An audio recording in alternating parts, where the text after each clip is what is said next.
Salam sejahtera untuk kita semua, selamat malam. Perkenalkan, nama saya Septian Sulu. Kami dari kelompok 5 ingin mempresentasikan hasil tugas kami, yaitu mengenai manajemen rantai pasokan dan pengendalian outsourcing. Di sini saya akan memperkenalkan diri saya sendiri sebagai moderator, dan di sini ada kawan saya. Nama saya Firza Bebri. Nama saya Alif Dipojan. Nama saya Nicholas Tiro. Baik, langsung saja kita pada materi. Yang pertama, definisi dan konsep dasar manajemen rantai pasokan. Manajemen rantai pasokan atau supply chain management adalah pendekatan strategis dalam mengelola aliran barang, informasi dan jasa dari pemasok hingga konsumen akhir. Fokus utamanya adalah untuk menciptakan nilai tambah bagi pelanggan melalui koordinasinya yang efisien dan semua aktivitas yang terlibat dalam rantai pasokan.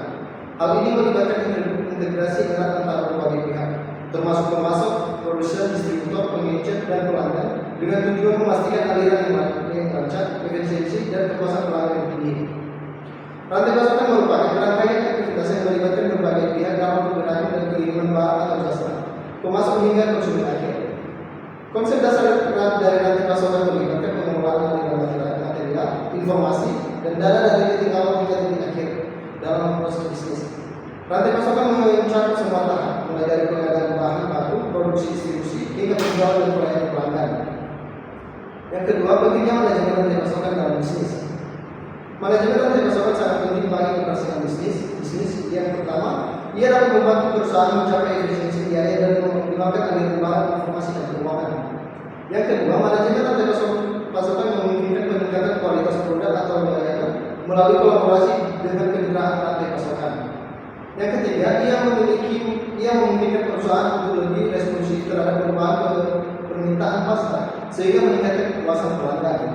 Yang keempat, manajemen rantai pasokan yang unggul dapat memberikan keunggulan kompetitif dengan menawarkan produk atau layanan yang lebih baik dari segi biaya, kualitas, dan responsivitas dibandingkan pesaing.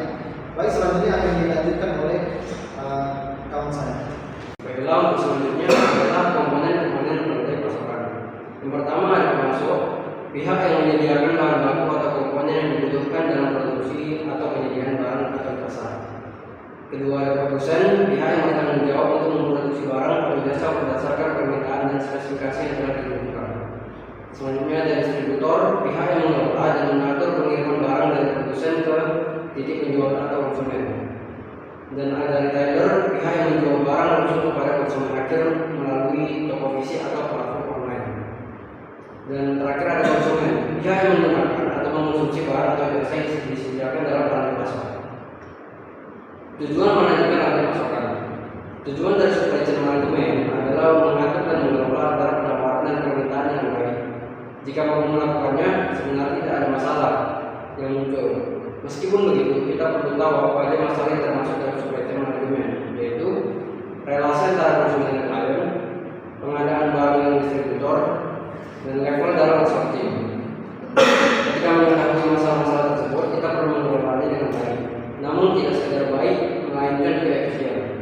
Jika itu terjadi, keuntungan akan hadir di perusahaan dan manajemen perusahaan tetap terjaga. Yang terakhir adalah contoh manajemen rantai pasokan. Contoh rantai pasokan dari segi barang. Rantai pasok barang dapat mencakup berbagai industri, seperti industri makanan, pakaian, elektronik, dan lainnya. Sebagai contoh, dalam industri makanan, rantai pasok barang dimulai dari pengadaan bahan baku seperti sayuran, daging, dan bahan pengemas. Kemudian, bahan baku tersebut diolah menjadi produk makanan seperti makanan siap saji atau produk olahan. Setelah itu, produk makanan didistribusikan melalui jaringan distributor dan toko retail hingga sampai ke konsumen.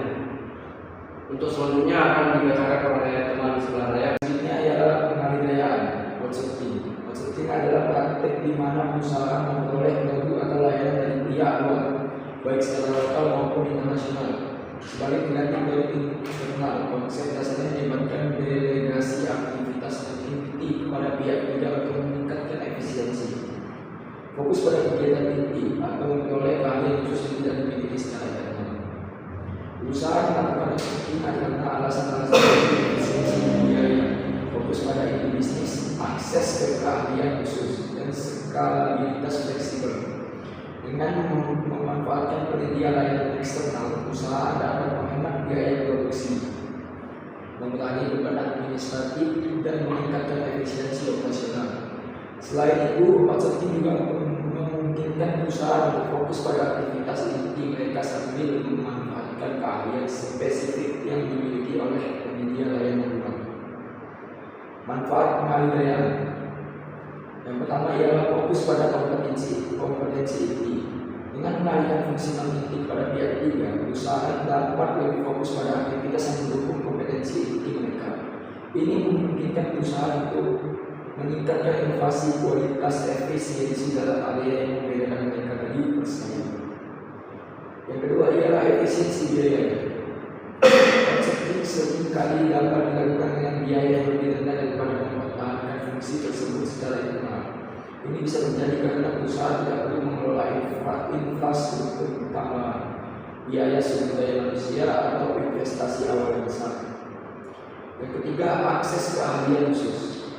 Dengan menggunakan penyedia jasa yang memiliki keahlian khusus dalam bidang tertentu, perusahaan dapat memperoleh tingkat keunggulan yang tidak mungkin dicapai secara internal. Ini bisa berupa akses ke teknologi terbaru, metodologi terbaik, atau pengalaman dalam industri tertentu. Yang keempat ialah fleksibilitas. Outsourcing memberikan fleksibilitas yang lebih besar bagi perusahaan dalam mengelola sumber daya mereka. Mereka dapat dengan mudah menyesuaikan kapasitas atau mengubah arah strategi dengan memanfaatkan jasa dari pihak ketiga yang dapat diandalkan. Yang kelima, percepatan waktu penyampaian. Pihak ketiga yang khusus dalam bidang tertentu dapat seringkali menyelesaikan tugas dengan lebih cepat daripada tenaga kerja internal yang terbatas.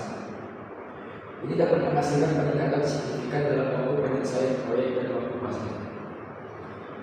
Risiko pengalihdayan. Yang pertama ialah kehilangan kontrol. Ketika fungsi atau layanan diserahkan kepada pihak ketiga, perusahaan kehilangan sebagian kontrol atas bagaimana operasi tersebut dijalankan. Ini dapat menyebabkan kekhawatiran tentang pengawasan, transparansi, dan kepatuhan terhadap standar perusahaan. Kedua ialah keamanan data. Penyedia jasa outsourcing mungkin memiliki akses ke data sensitif perusahaan. Risiko kebocoran data atau pelanggaran keamanan bisa meningkat jika langkah yang tepat untuk melindungi informasi dari diambil dengan serius. Ketiga, kualitas. Perusahaan mungkin menghadapi risiko kualitas jika penyedia jasa outsourcing tidak dapat memenuhi standar yang diharapkan. Ini bisa terjadi karena perbedaan dalam budaya kerja, keahlian, atau kurangnya pemahaman tentang kebutuhan spesifik perusahaan. Keempat ialah ketergantungan.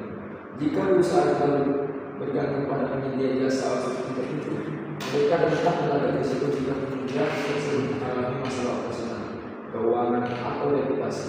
Ini akan mengganggu operasi perusahaan dan menyebabkan gangguan dalam layanan. Yang kelima ialah fluktuasi mata uang dan politik. Outsourcing ke luar negeri dapat menyebabkan risiko terkait fluktuasi mata uang dan ketidakstabilan negara di mana penyedia jasa beroperasi. Perubahan bentukan atau perubahan regulasi dapat berdampak negatif pada biaya dan operasi perusahaan. Strategi pengolahan pengalihdayan atau outsourcing. Pemilihan mitra outsourcing yang tepat. Pemilihan mitra outsourcing yang tepat adalah langkah penting bagi suatu perusahaan untuk memastikan kelancaran operasional dan pencapaian tujuan bisnisnya.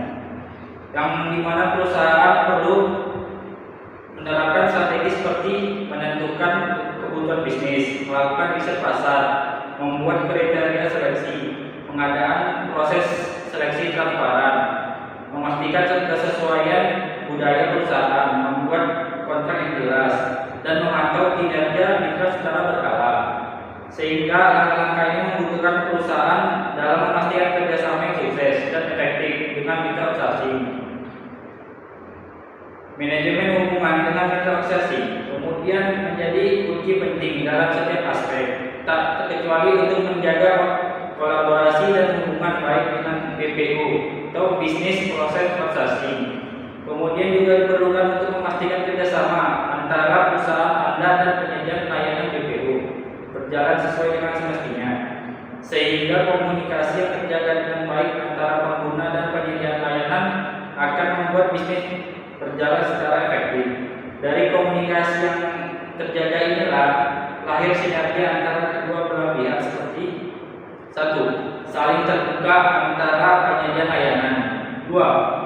Fleksibel dan tetap profesional dalam menjalankan bisnis. 3. memberikan informasi yang jelas dan tepat. Adapun contoh pengalidayaan atau outsourcing. Berikut adalah contoh outsourcing dalam layanan akuntansi. Banyak perusahaan, terutama perusahaan kecil dan menengah, memilih untuk mengalihkan fungsi akuntansi mereka ke penyedia jasa outsourcing. Dalam hal ini, perusahaan menyerahkan tugas-tugas akuntansi seperti pembukuan, pengajian, manajemen utang piutang, dan penyesuaian laporan keuangan kepada penyedia jasa outsourcing yang memiliki keahlian dan sumber daya yang dibutuhkan. Dengan menggunakan jasa outsourcing akuntansi, perusahaan dapat 1. Menghemat biaya operasional karena tidak perlu mempekerjakan staf akuntansi internal. 2. Memperoleh layanan akuntansi yang profesional dan sesuai dengan standar. 3. Fokus pada kegiatan inti bisnis tanpa harus mengelola fungsi akuntansi secara internal.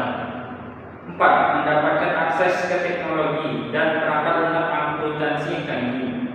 Adapun kesimpulannya dari outsourcing ialah bagian penting dari manajemen rantai pasokan. Kedua hal ini saling berkaitan satu sama lain. Perusahaan bisa menyerahkan beberapa kegiatan dalam rantai pasokan seperti logistik, distribusi, dan layanan pelanggan kepada pihak luar yang lebih ahli. Dengan menggabungkan outsourcing dan manajemen rantai pasokan, perusahaan bisa meningkatkan efisiensi, fleksibilitas, dan daya. Baik, demikian hasil presentasi kami pada malam ini. Jika ada kesalahan dalam penyampaian materi, semoga kamu semua dapat memakluminya. Akhir kata kami ucapkan terima kasih. Selamat malam.